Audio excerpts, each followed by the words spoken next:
Okay, gang, back here for finishing up the mindset series. And today we're going to talk a little bit about the power of mindset through application.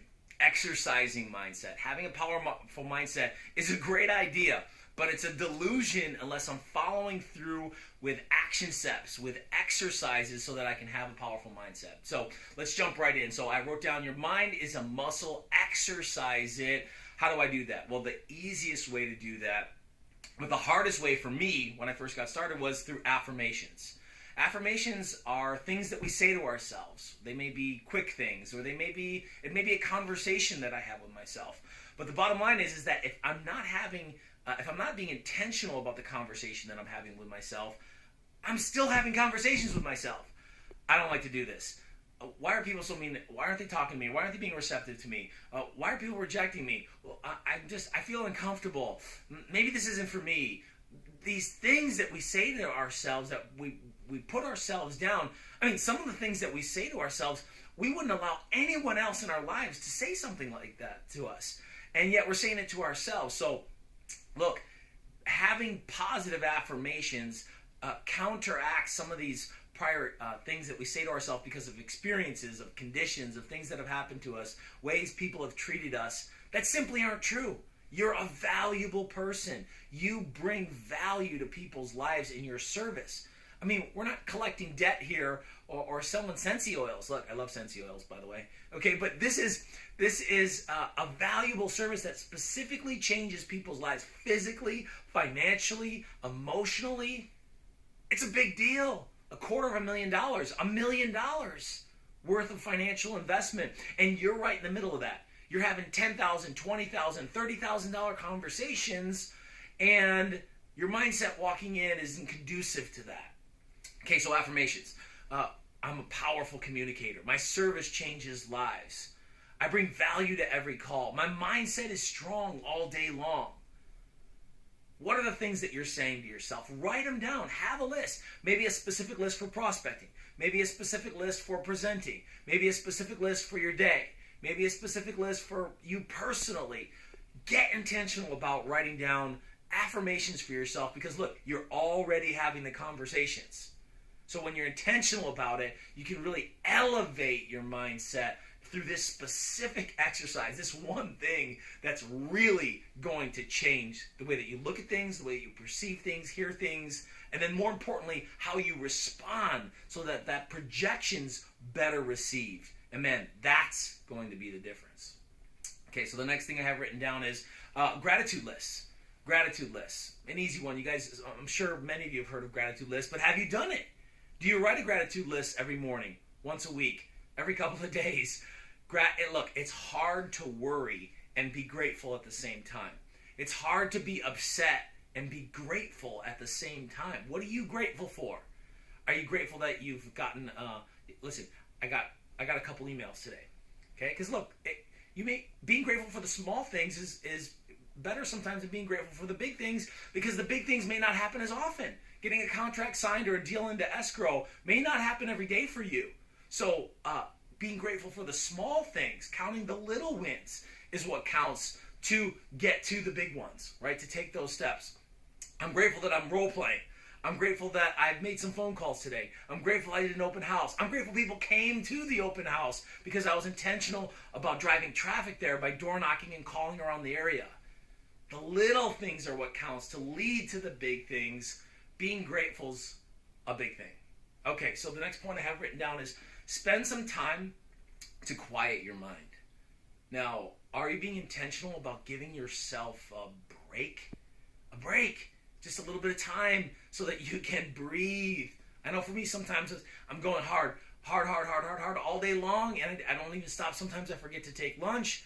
Look, not good. You can hear it in my voice right now, even that there's some fatigue happening because I'm not feeling as good, but focusing on my mindset helps me get through at least the part of the day that I need to get through.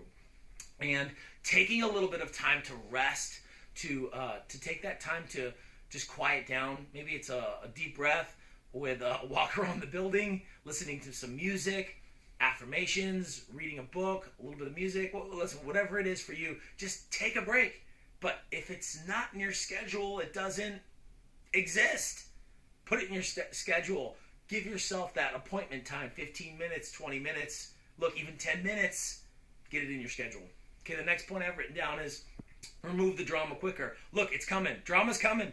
It's never going to not be there. So, newsflash for you newbies, okay? There's problems and challenges in real estate, and it's my job to be the light to move through that. So because there's drama, I have to remove that quicker. How do I do that? Some of those things that we talked about before about spending some time to quiet your mind can certainly help a lot. Look, sometimes for me especially, just take a deep breath and chill out. Chill out, like just relax, okay? And know that because it will come, I can never remove drama from my life.